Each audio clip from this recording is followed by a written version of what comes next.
The need for a specialized self-propelled anti-aircraft gun capable of keeping up with the armored divisions had become increasingly urgent for the German armed forces, as from 1943 on the German Air Force was less and less able to protect itself against enemy fighter bombers.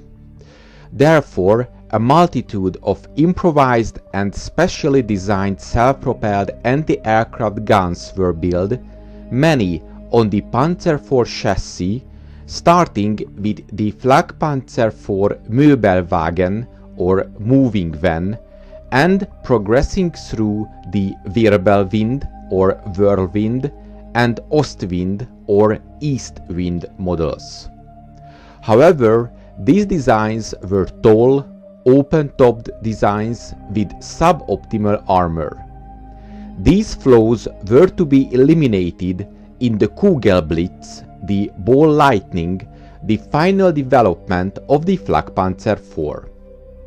The first proposal for the Kugelblitz envisioned mounting a modified anti-aircraft turret developed for U-boats on the Panzer IV chassis, which was armed with dual 30mm Mk303 guns, a configuration known as Doppelflak or dual flak.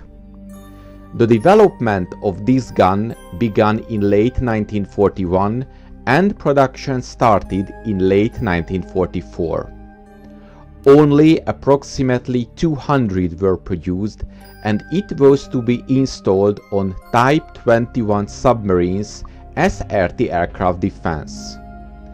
This was, however, abandoned as impractical, as development of this gun had not yet been completed, and in any case the entire production run of this gun turret was reserved for the German Navy.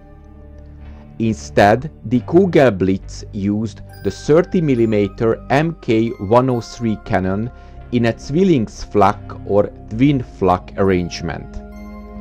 Intended to be a dual-purpose weapon for anti-tank and air-to-air fighting, it was developed from the Mk101.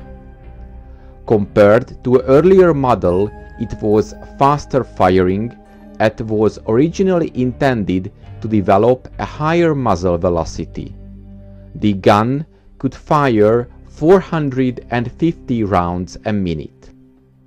The Mk103 had also been fitted in a single mount to such planes as the Henschel 129 in a ventral gun pod and to the twin-engine Dornier DO-335. The Kugelblitz combined the chassis and basic superstructure of the Panzer IV tank with a newly designed turret.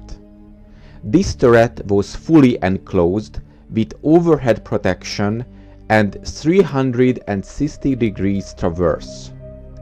It was planned to start production of the Kugelblitz in the fall of 1944, but due to the ongoing delays caused by the difficult situation of the German industry, even the reduced plan could not be fully implemented.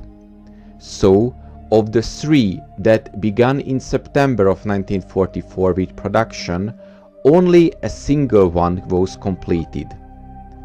At the end of October, 2 chassis began to be assembled in Duisburg. According to Soviet data, altogether 3 prototypes were finally assembled until February of 1945. Unfortunately, very little is known about the combat use of these self-propelled guns. According to some sources, 1 Kugelblitz was used in battles on the Eastern Front.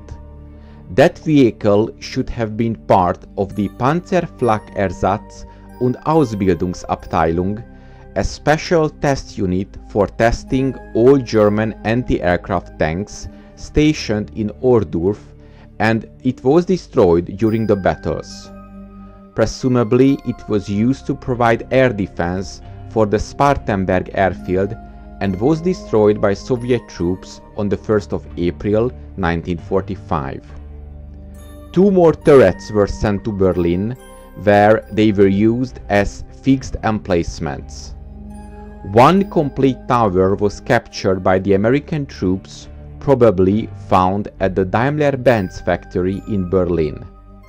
The Americans transported it to Aberdeen Proving Ground Test Center in Maryland.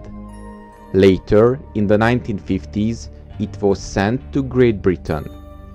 It was based at the Royal Military College of Science. Later, there was an exchange with Germany, and the tower was located at the Heeresflugabwehrschule, or the Air Defense School, in Rendsburg. After this unit was abolished, it was moved to the Militärhistorische Ausstellung Flugabwehr in Kiel, where it is still located today. However, in 1996, elements of a second tower were discovered on the slope of a mountain and sent for restoration.